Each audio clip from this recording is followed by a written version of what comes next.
Welcome back to another episode of the RacePlazaMedia podcast. My name is Milan. My name is Pia. And today we're doing a little bit of a catch-up episode for the Brazilian Grand Prix. Yeah. We didn't do an episode last week about it because if you guys can hear it, I'm still a little bit under the weather. And then you were working. Yeah. And so I don't think you actually had the opportunity to watch it. No. It was a sprint race as well as a regular Grand Prix. And the exciting thing leading up to it is there was a lot of talk about water, right? There was a lot of rain around the races. So I was like, ooh, last year was pretty intense. You know, we had Max going from 17 to 1 and then 2 Alpines on the podium, which was insane. Which is insane. So I was kind of hoping for something like that. Yeah. During the sprint race, I know that there was still a little bit of rain on the track, but it wasn't raining. But I don't think I actually watched it. I can't remember if I watched it. I mean, you're not a sprint race person in general, so I'm not surprised you didn't watch it.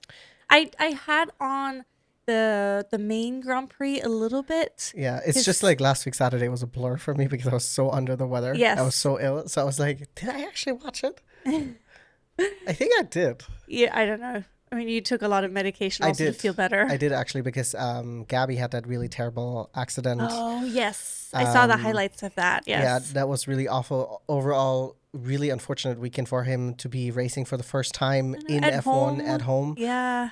So just really, really tough weekend. Yeah.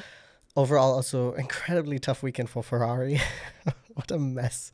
Yeah. But let's talk a little bit about the main race because once again, I cannot really remember the sprint race. That's fine. Yeah, just tell me some of it. So the sprint race, the main race, obviously the big thing that happened was that Max only qualified in 16th place. And then so they opted to, I think, exchange his engine. They changed his setup. And I don't know, I can't remember if he also got a new power unit. So that meant that he actually started from the pits. Yeah. Which in the end didn't really hurt him because he was a Mad Max. He was on a run. I mean, what a wonderful race he had. He was overtaking left and right. And it's really, Interlagos seems to be like a track that he does really, really well on. It is a really awesome track. I actually really enjoy racing on it as well. And then many times I have, but like on sim racing, I've done plenty of laps around Interlagos and it's a really wonderful track. But I wanted to point out that, Max first said like, okay, him qualifying in P16 just meant that now he's completely out of the championship standing, but he ended up finishing ahead of Piastri, which was insane. Yeah. It did help, of course, that we had a safety car. We had a virtual safety car in the beginning. So obviously him having a little bit of a gap. Yeah. He was able to close up on them. And you do also have to be transparent about it. Yes, Max, excellent driver, but also the Red Bull is not a terrible car. It's just difficult, I think, to get into that perfect setup window. Yeah, because it's still quite fast, and obviously he did really, really well on it. But it was, as someone who is rooting for Max in this championship fight, just because I'm over McLaren, I said it many times. Yeah, it was kind of awesome to see. It's awesome to see someone who's just like, I have nothing to lose, and I'm gonna go for it, and I mean, that was awesome. I get it. I see the. I mean, obviously he's fantastic. You know, he came from having a car that was not anywhere drivable. Yeah. To like him, of course, he's an excellent driver, and he's able to manage it, and now he's able to come from the pits and end up on the podium, which is incredible because there's a lot of other great racers on the track and he has to be able to pass them. He has to have, of course, the pace, the control of the vehicle. So it is incredible what he's doing. And also compared to, if you look at the whole season he's had, it's really incredible the fight upwards he's been having. It's also keeping, I think, Red Bull in that Constructors' Championship. Yes, although it's only really one Red Bull car. It is really only one Red Bull car, which is mind-boggling to me. But so I understand why you and other people root for it. And part of me is like, I see why, and part of me wants to do it as well. But part of me is like, no. So I just... but I also understand there's like, I have this real big frustration now, of course, with McLaren. Yeah. And then also I feel also really bad for Oscar. Yeah. not just about how McLaren has been towards him, but then also because of how the stewards are. I mean, there was this whole, he got a 10-second penalty for, I mean, that was the whole debacle there. Was this one also where Lewis got another 10-second penalty? So Lewis got a 10-second penalty for hitting Colapinto. That was completely on him. I think he just misjudged. Okay, that was this one, because I think I confused it with the last race. But then Oscar got it because he got together with Antonelli. And Antonelli got with George, I think. Yeah, right? so I because think he went 3 wide into a turn. And this was after the safety car restart. Antonelli had a really bad restart, and then Oscar had a really good run on the inside line. So T1 in Interlago is a left turn. That is, it's kind of like a downhill chicane. So it's a left, right, and then it's a long left-hander again into the first DRS zone, which DRS wasn't activated at the time.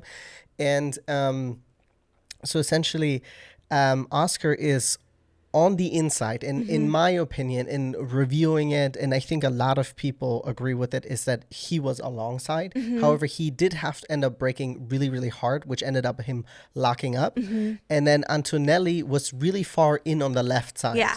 And to be honest, Oscar had nowhere else to go because the wall is right next to him. And then Piastri, Kimi had a little bit more room to the right, and then on his right side was Leclerc. Leclerc had Leclerc? Yeah, it was Charles. Oh, he had a fair amount of space on the right side. I don't think Charles was like boxing anyone in. However, the contact between, there was a slight contact between Oscar and Kimi that ended up Kimi running into Charles and then completely destroying, I think, Charles's front left suspension, pop tire, everything. And yeah, it's just ended up ruining Charles's race, which is very unfortunate because Charles started in P3, which would have been really valuable points for the Constructors' Championship for Ferrari. And then Oscar ended up getting a 10-second penalty for it, which, because they're saying, and the FIA also said that afterwards, that they're really cracking down that if you're making the overtake, the onus is on you to make a safe pass, which I agree with. But the previous race, where I did my whole crash out video about, is that we have Max overtaking Lewis, and they're making contact, and both of them walked away with no damage. But it's Max did make contact with Lewis because he didn't make a safe a safe pass, and it's this thing where it's so incredibly inconsistent. And I wanted to make a whole video about it, but I've been just really sick this whole week. But it's super frustrating to see how inconsistent the FIA is. It seems, I cannot say if some drivers are more punished than others. It does seem like that now Oscar has 2 really unfortunate penalties this year. We had the 10-second penalty that he got in Silverstone, which we got with Alexis Brundle's breakdown. We saw that he did the same thing in the second safety car restart that he did in the first one. So it's such bullshit. And it's just so unfortunate that I don't know how McLaren is handling this behind the scenes, if they're like going out there and talking to the FIA. But in that moment, Piastri's race is already ruined because he will have to serve that 10-second penalty going into the pits. So there's no way around it. And it's really frustrating. And also with the previous race, we had a bunch of incidences in the first corner that were never investigated or looked at by the FIA. So you're just picking and choosing when you're making a decision about something. That's why it's getting really frustrating also to enjoy the races. I feel like, I mean, it does like put like a little dark clouds over races just because, one, the FIA is so inconsistent in their judgment of things or in their punishment of things. Which questions also, like, are they partial towards certain drivers versus other drivers, or what's happening? I think some people will always say, like, oh, you know, that is true. I wouldn't be able to make that assumption standing right now. No, of course. I'm just saying, like, those are all things that start going on in somebody's head then. Like, what's going on behind the scenes? They're so inconsistent. Do they understand the rules themselves? You know, like, they're so, I would say, wishy-washy. Yeah, it is about the rules. Like, there's like a lot of gray lines, and they sometimes decide it one way, sometimes decide it another way. There's no consistency in it, which is just really annoying and frustrating. And then, like you said, if they don't look at several other incidences, they don't only look at the incidents of the people in the front, maybe. That's also not fair. Yeah, it's like because I wanted to take a look at it, but I ended up maybe I'll take the time now to do it because we do have a week off. But there were several incidences where people got together and it was the Mexico GP where people were going off track and gaining advantages and stuff like that, and nothing was investigated. It wasn't even like, oh, we're gonna do it afterwards. It just seemed like the FIA was like, we don't really care about it because it's not maybe championship deciding, or it's not race deciding or whatever, or it's not within the points. Yeah, but that's not how it works. No, it should be consistent all the way around. I wonder sometimes, what is the training of those stewards, of the people who decided? How many people review it and decide it? You know, like I want to do a little bit more research on it. I don't know. I don't know what goes through it. I do also think that the FIA has this big problem where they're saying like, we're not looking at the outcome, we're looking at what happened. Yeah. But then it's like, clearly Oscar and Kimi's incident looked pretty aggressive. Yeah. Looked pretty intense because there was a lockup, and that always looks a little bit more crazy. But in the end, I think Alex Brundle was, no, not Alex Brundle, was it? I think Alex Brundle, who was also commentating, or the commentators were also agreeing, the F1 TV commentators were agreeing that this looks more like a racing incident to most people, you know, because once again, Oscar had nowhere to go, you know, and I'm not even rooting for Oscar anymore, you know, but it's frustrating that this is what's like consistently be happening. I don't know if you saw that too. This was insane to me, which I would have been a little bit frustrated if I was Charles. Did you see what happened when he crashed out? So he crashed out, parked up the car. Yeah. And then and a steward came over, Marshall came over, not a steward, and tried to take a selfie with him. No. And then another Marshall got the other guy, and I think he like yelled at him, or he was wagging his finger, and it's like, I get that you want to take a picture, but this is not the right time. This is not the right time, and this is probably maybe the only time. But he literally just got out of the car. He's probably super frustrated, and you're like running up with your phone, dude. I've not seen that. That is hilarious. I was like, I would say you're lucky that Charles is such a patient man. In German, I would say it's dreist. Yeah, it is. You know, it's like how would you say it in English? It's like it's so opportunistic. Yeah, it's a little bit. Yeah. I mean, it's. I don't know what the exactly. Like you could wait, maybe just make sure you're the one that walks him out, like get him out of the dirt, get him out of the gravel zone, and then be like, "Hey, so sorry. Do you mind?" Yes, exactly. But but it's like he got literally just out of the car. That's wild. That's insane. Yeah. When I saw that, I was like, what is going on? Because I saw originally the clip where like the other Marshall was getting upset at the Marshall. I was like, oh, what's going on here? You know? But it's like, because he had his phone out and approaching Charles, and I'm like, dude, no. Oh my God. Oh my gosh. Well, Lando ended up winning the race. Yeah. I mean, solid performance by him. I want to point out, and this is what I've been saying since I've been saying it. Kimi. Yeah. Kimi. P2, and a lot of people were giving Kimi a lot of shit.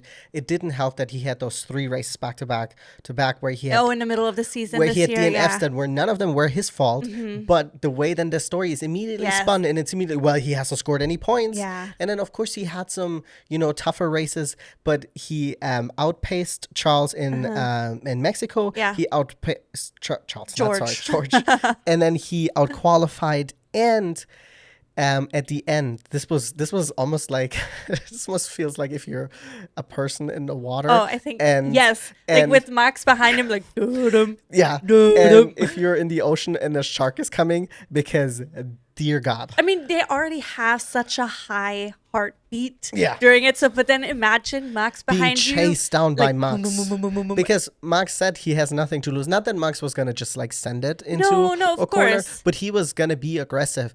I think it did help that the soft tire didn't last as long for Max than it did. Because he was pushing a lot and he was, doing a lot of overtakes. So I think that did help Antonelli, but also that he kept his nerves, he didn't make a mistake. He didn't make a mistake. And he finished P2 with a really, really strong performance. I think also we will see another big jump next year in his performance. But I think maybe then in like his third year, kind of like Oscar is in his third year, is now giving Lando definitely a run for his money, right? He was leading the championship for a long time. Oh, yes. You know, because we have to keep in mind, what is it? Lando's in his 8th year and Oscar's in his 3rd, right? Yeah.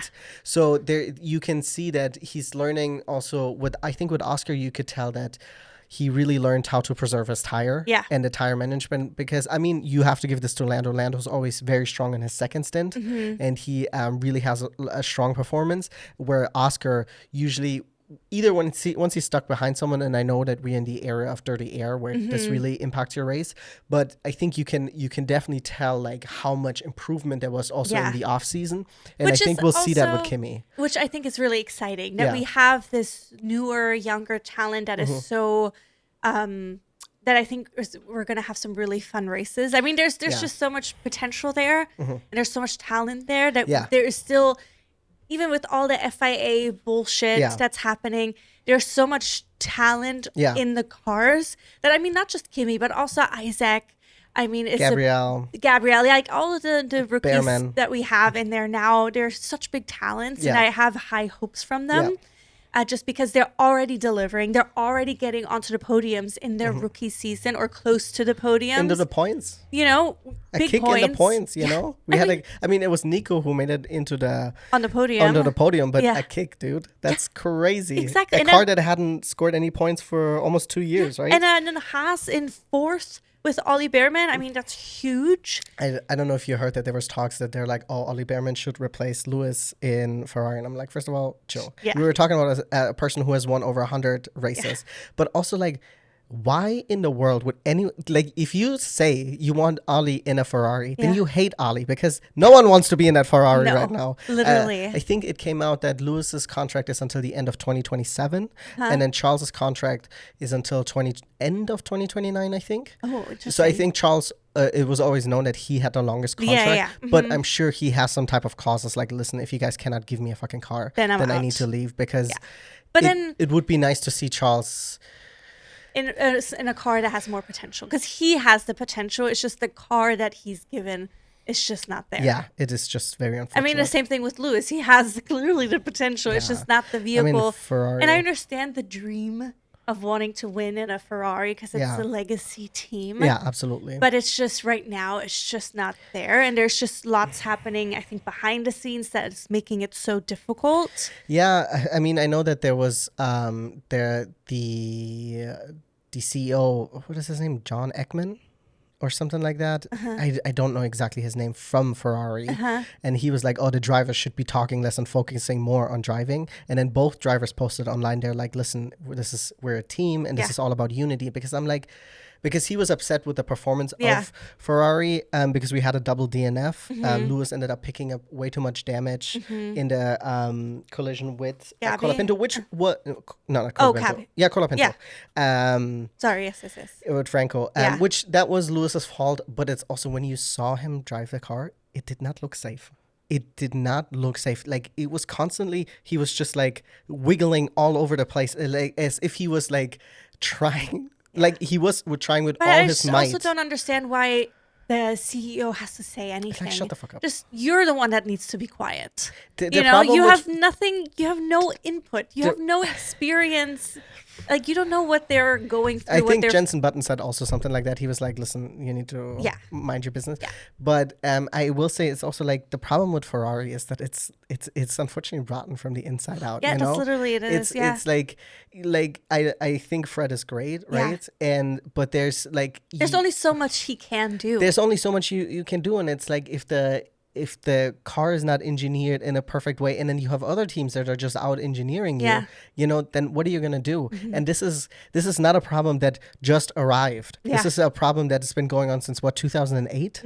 2008 or 9. I think 8 was Lewis's first, so 2009 was Kimi. Kimi, exactly. Kimi Räikkönen winning the last time a driver's championship for Ferrari. It's a long time. And I don't think they have won a constructors championship since then either. Because I think it was 8 times in a row, it was Mercedes. We had a Red Bulls then? Yeah, we had the Red Bulls. And then we also had like the McLaren last 2 years. So it's like this is an ongoing issue, and Yes. and then you can replace Fred, but it's not going to fix whatever's going on the inside. You know, Yes. there's something going on the inside that is not. That needs to be fixed. They need to look inward and figure out what needs to be fixed, so then everything else can work. Because it is a team. It's a unit. Yeah. And if there It's a are team rotten sport. parts, then it doesn't work. And like because there's some things about Ferrari that are really, really strong. Yeah. You have the pit, the pit crew is really, really good. On average, I would say Ferrari is actually one of the best teams when it comes to, like, they have here and there. There's sure. No, but they are on average, I think they're always below average pit times, which is 2.5. So, but it's like there's so many things, like there's issues with strategy, and has been going on since forever, Yes. and it's like people are saying, like, do these people have something on someone, or like how the fuck are you keeping your job? And obviously there's probably many elements to it, you know, because you have your race engineer and then you have your race strategist, but it's like how you were getting it often wrong. Yeah. We're getting it more wrong than we're getting it right. Yes, And unfortunately. it's just a huge moment. Yeah, that's a bummer. Do you have anything else to say about Sao Paulo? I'm trying to think. I'm sure there's other things that happened. That's fine. But I'm very happy for Kimi coming in P2. Oh, that was a huge. fantastic performance. I'm looking forward to this weekend's race when they're coming to Vegas. Yes. So that's going to be exciting. We to have also see. the F1 Academy finale happening. Yes, that's also happening this weekend. Very exciting. Yes, that one will be really awesome. I saw an interview with Dorian, and she was like, I'm not worried. I'm in the front. The people behind me should be worried. I was like, listen, Yes, queen. listen, get it. I am worried. I am worried because like Maya has been looking hot. Yes. And Maya would be leading the championship if it wasn't for that car trouble that she had one weekend. Yeah, which is very unfortunate. But I am very excited to see it going to the end. I saw an interview with Susie Wolf also, like how cool it is that they get to end in Vegas. Yes. Because it is a cool spectacle, you know, regardless of how you feel about the track. Because in an F4 car, I think it's probably a little bit better track. But then also we had a fun race last year. Yeah, but I'm still always anti-street No, track. of course. But then also there's some excitement for F1 Academy now. They've changed. The F1 teams are now supporting. Their contract was renewed. Their contract was renewed, so the liveries and the support from all the F1 teams was renewed. Cadillac will be joining in 2027. So we have then additional drivers supported by an F1 team, which is very exciting. And they changed the rules that they will be allowing the drivers to be there for 3 seasons. With exceptions. I don't think everyone. I thought it said like with exceptions, some people are allowed to. So I don't know if it maybe means if you won, you're out. Oh, maybe that's what And that then, means. I didn't see the exception. I thought with the exception because it's also like if you won, you don't need to come. it. Yes. But there are some people where I'm like, okay, I would be excited to see them again. I would mind to see another season with Chloe Chambers. Yeah, exactly, because she's also very close to winning. Leah Block, I think, could be a great third Leah's season. Just been, like, she had a strong start to the season, but then she kind of fell off. Yes. Got into the rally But then car she and then got- ended up winning. Yeah, no, exactly. Um, but then I mean, I think a third season could be very useful for several of these women. Yeah. So I think that's a good idea. Sorry, Yes. I also wanted to mention that Rafaela Ferreira, Yes. Brazilian, also won a Formula 4 race in Brazil when they were racing in Sao Paulo this past weekend. Yes. So really, really huge that at least Huge. one hometown hero Yes. was able to bring it home, because we had this year, we had also, is it Fernando Barrichello? Rubens Barrichello's son, who ended up winning the GT3 series in the WEC race. Yes. I don't know, is it Fernando? I don't know, but Something like that. Barrichello Jr. Yeah, he looks One very of much like the- Barrichello. yes. I think he's the younger son. So we had some Brazilians win at home. Oh, for sure. Yes. And then hopefully in the next year, Gabby will just have a better race, because it's just super unfortunate what Yes. happened this year. Yeah.